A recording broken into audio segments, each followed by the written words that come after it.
The greatest threat to your portfolio is not a headline-grabbing geopolitical crisis, but a silent seismic shift in Tokyo that is currently dismantling the primary engine of global liquidity. For decades, Japanese government bonds served as the world's invisible subsidy, but as the Bank of Japan abandons yield curve control, the era of the yen carry trade is collapsing and forcing a brutal recalibration of the American financial foundation. If you want to understand why mortgage rates and Treasury yields remain stubbornly high despite Fed rhetoric, you must stop looking at Washington and start calculating the cost of Japan's exit from the lost decades. To grasp the current fragility of the American financial landscape, one must look past the obvious villains like emerging tech disruptions or geopolitical friction with China. While pundits focus on the drama unfolding in the halls of the White House, a far more potent threat hides in the mundane details of international bond markets. It is a danger so profoundly tedious that it rarely survives the first round of editorial cuts at a news desk. Yet, its invisibility is precisely what makes it a systemic predator. Have you considered that the most significant events in global finance are often the ones you are currently ignoring? The true catalyst for our recent volatility does not originate in the domestic policy debates of Washington but rather within the balance sheets of Tokyo, specifically concerning the shifting tides of Japanese government bonds. This quiet revolution is the endgame of a saga that began in the early 1990s when the legendary Japanese asset bubble finally ruptured. That explosion left the nation in a state of permanent repair, characterized by a staggering nosedive in real estate prices and a stock market that essentially shattered overnight. This ushered in the era of the lost decades, a long twilight of economic stagnation where anemic growth and flatlining wages became the standard. Inflation vanished, replaced by a chronic underperformance that refused to yield to traditional fixes. The Bank of Japan responded by hammering interest rates down to zero, then eventually plunging them into negative territory. When gravity failed to pull the economy upward, they deployed yield curve control. Think of this policy as a heavy concrete lid placed over the bond market, forcibly holding long-term yields at a fixed, unnatural level regardless of how much the market struggled to push them higher. For 30 years, this artificial suppression meant that Japanese government bonds offered the financial equivalent of a dry well. This created an existential crisis for the guardians of Japanese wealth, from massive pension fund managers and insurance giants to the administrators of sprawling private savings pools.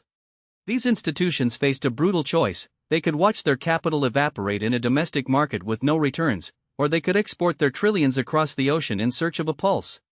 Choosing the latter, Japan transformed into the world's most prolific net creditor nation. By seeking out a yield differential that did not exist at home, Japanese investors became the largest foreign owners of U.S.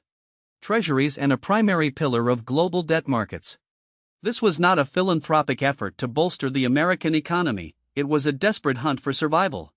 The logistical flow of this capital resembles a massive hydraulic pump.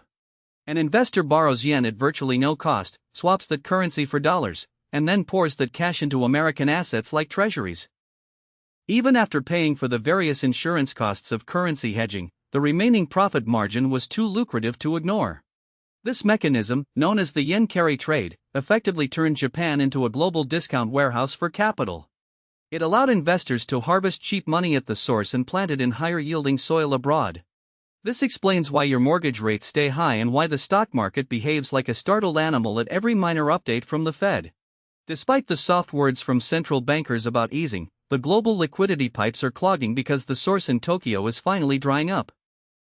If you feel the floor shifting beneath your feet, stop looking for answers in the United States and start looking at the rising costs of capital in Japan. The shifting tectonic plates of the world's financial geography. For decades, the global market functioned like a massive hydraulic system powered by a single, reliable reservoir, near zero interest rates in Japan. This stagnant cost of capital allowed institutional money to flood into every conceivable corner of the investable universe.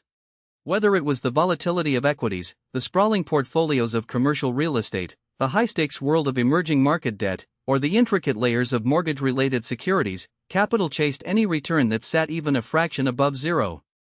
This relentless cycle of borrowing and reinvesting served as the primary propulsion system for modern market liquidity, sustained entirely by the unshakable conviction that the Bank of Japan would never turn off the faucet. That multi-decade certainty evaporated in 2024. In a historic pivot that sent tremors through every trading desk from Tokyo to New York, the Bank of Japan finally dismantled its framework of yield curve control. For the first time in 17 years, policymakers sanctioned a rate hike, and then, demonstrating a newfound resolve, they tightened the screws a second time. The global reaction was violent and immediate because the fundamental calculus of the carry trade had been set on fire. Think of it as a low-cost lease on a factory that suddenly sees its utility bills triple overnight. The business model simply no longer pencils out. When Japanese yields climb, the cost of doing business for the global investor rises on two fronts simultaneously. First, the raw cost of borrowing yen increases. Second, the price of hedging that foreign currency exposure against the dollar or euro climbs in tandem.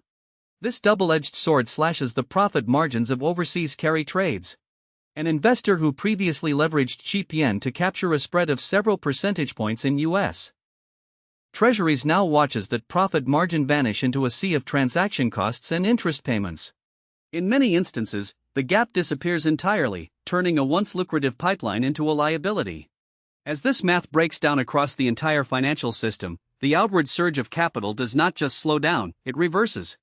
We are entering an era of repatriation, where the world's most consistent source of cheap funding is effectively coming home to roost, a shift that will likely redefine global capital flows for the remainder of the decade.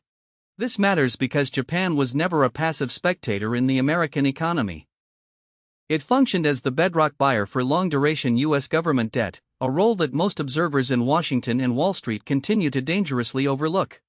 While the public remains transfixed by every syllable uttered by Jerome Powell regarding overnight policy rates, they are missing the more consequential battle taking place at the far end of the yield curve.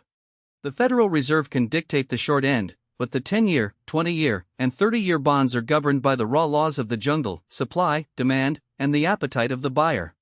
These long-term yields are the true barometers of our economic health, reflecting everything from growth assumptions and risk appetite to inflation expectations. We must ask ourselves a difficult question: as the United States continues to flood the market with a massive and growing supply of new Treasury issuance, who is actually left to pick up the tab, and what kind of premium will they demand? If one of the most reliable cornerstone buyers in history retreats, the natural laws of economics dictate that yields must climb to entice new participants. This creates a haunting scenario where the Fed could slash interest rates to stimulate the economy, yet long-term borrowing costs remain stubbornly high because the buyers have vanished. This creates a dramatic steepening of the yield curve, turning what seems like a dry academic discussion into a phenomenon that touches every single asset class. It is no longer just a bond story, it is an earthquake hitting the very foundation of how we value everything. In a world where the discount rate for future earnings is permanently higher, the intrinsic value of every stock and every cash flow must be aggressively recalculated downward. The relentless expansion of valuation multiples has finally hit a ceiling as long-term interest rates refuse to retreat. Even when a corporation delivers a stellar earnings report, the market reaction is increasingly lukewarm. This is the new gravity of finance. In a world where the cost of borrowing is no longer negligible, investors simply refuse to pay the same premium for growth that they did during the era of easy money. This creates a pervasive sense of market fragility. The numbers on the balance sheet might look healthy, but the ground underneath them feels like thin ice because the discount rate applied to those future profits has fundamentally shifted upward. Nowhere is this shift more visible than in the American driveway. The 10-year Treasury note is far more than a digital ticker on a Bloomberg terminal, it is the master tether for the entire housing market. Because this anchor remains heavy and high, mortgage rates have failed to return to the basement-level lows that became the psychological benchmark for millions. The result is a housing sector paralyzed by its own math.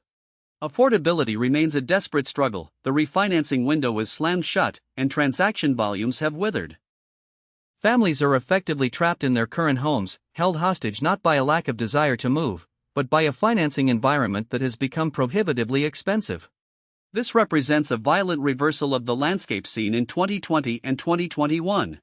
During those years, capital was so abundant it felt practically free, sparking a frenzy of aggressive corporate borrowing and a massive expansion in risk appetite.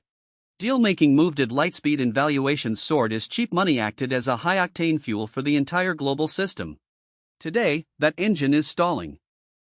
As long-term borrowing costs remain elevated, the corporate world is being forced into a defensive crouch. Credit has become a selective luxury rather than a commodity, business expansion is decelerating, and the previous era of reckless optimism has been replaced by a cold, calculating caution. We have moved from an era of financial abundance to one where the cost of capital has finally regained its teeth. For 30 years, the global economy operated on a hidden subsidy, a structural river of cheap Japanese capital that flowed tirelessly into international assets. This massive reservoir of yen helped prop up the demand for bonds, artificially suppressed yields, and created global financing conditions that were far easier than they would have been on their own merits. That 3-decade epoch is now under terminal pressure. We are witnessing a measurable, tectonic shift in the very foundations of the global market. The reason this isn't the lead story on every news cycle is that it lacks the theatrical flair of a political scandal or a breakthrough in artificial intelligence. It is a story of bond market plumbing and cross-border capital flows, topics that require a level of patience and technical context that the modern soundbite culture rarely tolerates. Most observers prefer a more comfortable, simplistic narrative. They want to believe that a single rate cut from the Federal Reserve will act as a universal solvent, that falling inflation automatically guarantees a return to the good times, and that there will always be a bottomless pool of buyers for U.S. debt. But there is no law of nature that mandates an endless supply of willing purchasers for American Treasuries at any given yield. We must consider the systemic fallout if the world's most consistent long-term foreign buyer decides to stop absorbing the endless stream of new U.S. issuance. Liquidity is the oxygen of the financial markets, and the air is getting thin. When this oxygen becomes scarce, the cost of capital spikes for everyone, from the multinational corporation to the suburban household. Equities, housing, and credit markets all begin to choke. For 30 years, we defined financial normalcy based on Japanese rates being pinned at zero while their capital searched the globe for a heartbeat of return. That definition of normal is being erased in real time. If you want to understand why the markets remain so twitchy despite softer rhetoric from Washington, you have to turn your gaze toward Tokyo. The most profound changes in finance are rarely the ones that shout, they are the ones quietly rebuilding the foundation of the world while no one is looking. When the foundation itself moves, every structure built on top of it must either adapt or crack.